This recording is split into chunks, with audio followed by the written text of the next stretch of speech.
चर्चा है देश की राजधानी दिल्ली में यमुना की स्थिति। जिस मां यमुना को जीवनदायिनी कहा जाता था, आज वो जीवन लेने का कारण बन चुकी है। दिल्ली में यमुना 52 किलोमीटर में फैली हुई है, जो कि यमुना के विस्तार का केवल 2% है। तब भी यमुना का 76% पॉल्यूशन इसी 2% हिस्से में होता है। और अगर देखा जाए तो दिल्ली में भी वजीराबाद, नरेला और ओखला वैली प्रदूषण का मुख्य कारण है। कैसे, जानते हैं। अगर आप यमुना के उद्गम से विलय का विस्तार जानना चाहते हैं तो वीडियो के अंत तक बने रहें। चलिए आगे बढ़ते हैं और बात करते हैं दिल्ली में यमुना इतनी प्रदूषित क्यों है। पहला कारण, विदाउट ट्रीटमेंट सीवेजेस। दिल्ली जल बोर्ड डीजीओ के आंकड़ों के अनुसार दिल्ली का लगभग 60% सीवेज बिना ट्रीट किए सीधे यमुना में गिर जाता है। दिल्ली में 22 बड़े नाले हैं जो कि सीधे यमुना में गिरते हैं। ओखला बैराज का नाला सबसे बड़ा नाला गिना जाता है। अनुमान है कि दिल्ली में 3800 MLD means million litre per day sewage निकलता है, जिसमें से 55% बिना ट्रीट होके सीधे यमुना में मिल जाता है। सोचिए, अगर हर दिन इतना गंदा पानी यमुना नदी में जा रहा है तो यमुना नदी का पानी कितना दूषित होगा और कितनी बीमारियां उसमें जन्म ले रही होंगी। अब बात करते हैं इंडस्ट्रियल पॉल्यूशन की। केंद्रीय प्रदूषण नियंत्रण बोर्ड के मुताबिक यमुना जी में गिरने वाला अधिकांश रासायनिक प्रदूषण इंडस्ट्रियल वेस्ट होता है।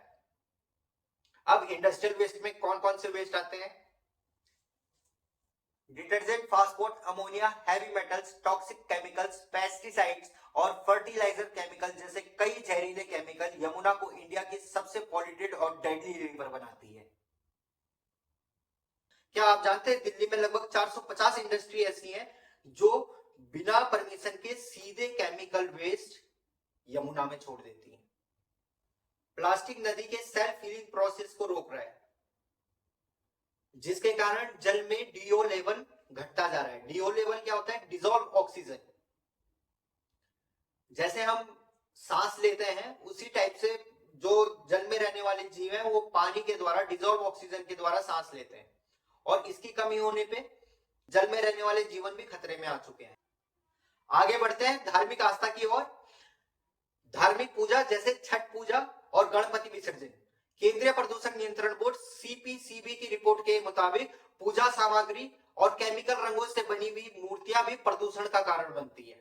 और बात हो अवैध निर्माण और अतिक्रमण की, तो यमुना के किनारे अनऑथराइज्ड बस्ती और लैंड ऑक्युपाइड करने के लिए यमुना जी के नेचुरल फ्लो को बाधित किया जाता है।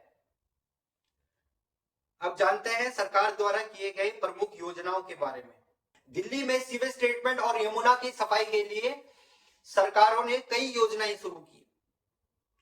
शुरुआत यमुना एक्शन प्लान की, जो कि 1993 में शुरू की गई थी और जिसकी अब तक लागत 1500 करोड़ से ऊपर जा चुकी है। और इस प्रोजेक्ट का उद्देश्य था, नंबर पहला, यमुना के सीवेज को रोकना। नंबर दूसरा, सीवेज ट्रीटमेंट प्लांट एसपीटी बनाना। और इसके 3 चरण बनाए गए, जिसका पहला चरण था YAP1।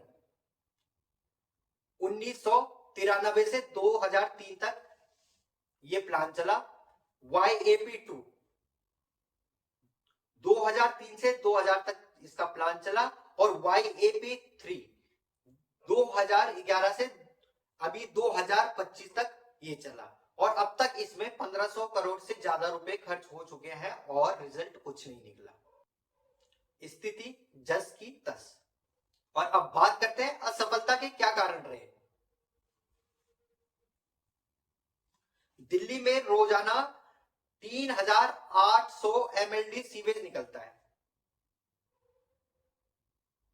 और ट्रीटमेंट की क्षमता कितनी है? 26,000 एमएलडी मात्र। उसमें भी कुछ जो एसपीटीज है वो वर्केबल ही नहीं है। कई एसपीटीज घोटाले भी हुए हैं। अब दूसरे प्रोजेक्ट की बात करें तो नमामि गंगे योजना शुरुआत हुई थी इसकी 2014 में। लागत था 20,000 करोड़ रुपए और हाँ, एक चीज मैं आपको क्लियर कर दूं, ये 20,000 करोड़ रुपए गंगा और यमुना दोनों को मिला करते। अब इसका उद्देश्य क्या था?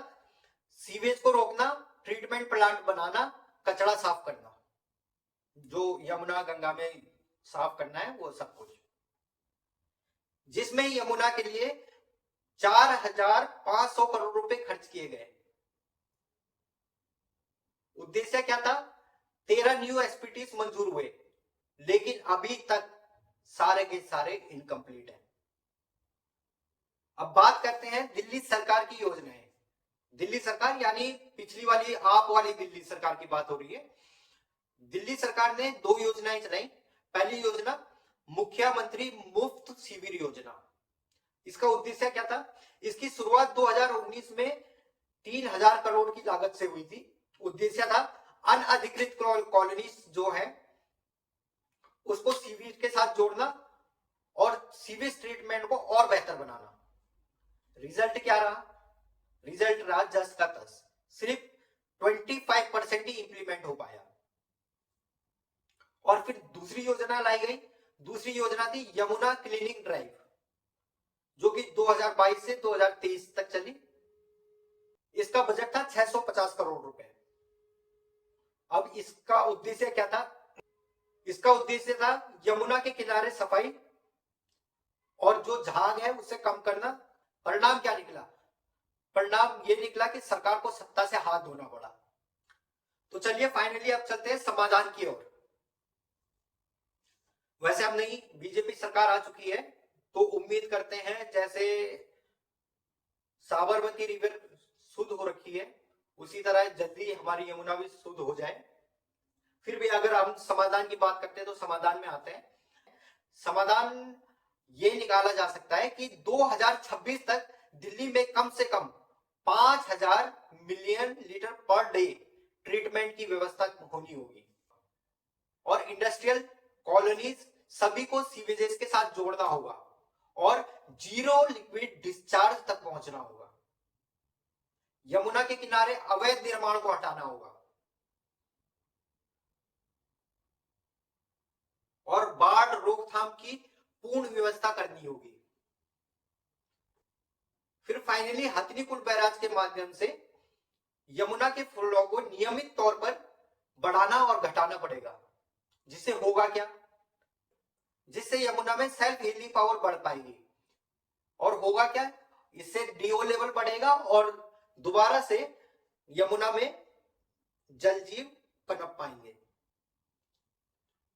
और अगर आप हमारे साथ अभी तक जुड़े हुए हैं तो आपको बिना इंतजार करवाए ले चलते हैं यमुना के उद्गम से विलय के विस्तार में। मां यमुना का उद्गम उत्तराखंड के उत्तरकाशी जिले में स्थित पवित्र बंदरपूछ ग्लेशियर से होता है। हिमालय के गोद से निकलकर यह दिव्या नदी देहरादून वैली में टॉस नदी व हिमाचल प्रदेश के पांवटा साहिब में गिर नदी को अपने प्रवाह में समाहित करते हुए मैदानी क्षेत्र में प्रवेश करती है। हरियाणा के यमुनानगर में प्रवेश करते ही यह हथनीकुंड बैराज के माध्यम से आगे बढ़ती है। यमुना दिल्ली में पल्ला गांव से होते हुए जैतपुर की सीमाओं को छूती है और फिर नोएडा में हिडन नदी को अपने साथ लेती है। मथुरा के प्रवेश करते ही भक्ति और आस्था की गहराइयों में समा जाती है। आगे आगरा में यह गंभीरी, बाणगंगा और कारवां नदी को आत्मसात कर इटावा पहुंचती है, जहां चंबल और सिंधु नदी इसका अभिन्न अंग बन जाती है। हमीरपुर में बेतवा, फतेहपुर में रिंद और बांदा में केन नदी के संगम के साथ यमुना का प्रवाह और विशाल हो जाता है। फिर यह चित्रकूट के पवित्र भूमि से गुजरती हुई अंततः प्रयाग संगम में मां गंगा से मिलकर स्वयं को पूर्ण कर लेती है। यमुना केवल एक नदी ही नहीं बल्कि भारतीय संस्कृति, आस्था और जीवन की आधारशिला है, जो हिमालय की ऊंचाइयों से लेकर संगम की गहराइयों तक अपने निर्मल प्रवाह से जन जन का कल्याण करती है। तो आशा करता हूं कि आप सभी को यह वीडियो पसंद आई होगी। इस सफर में हमारे साथ जुड़े रहे, देखें, सोचे और बदलाव लाए। भारत को आर्थिक स्थिति के साथ सामाजिक स्थिति में भी विकसित बनाएं। सब्सक्राइब करें। संवाद देश हित में। मिलते हैं अपने अगली वीडियो में। तब तक जय हिंद, जय भारत।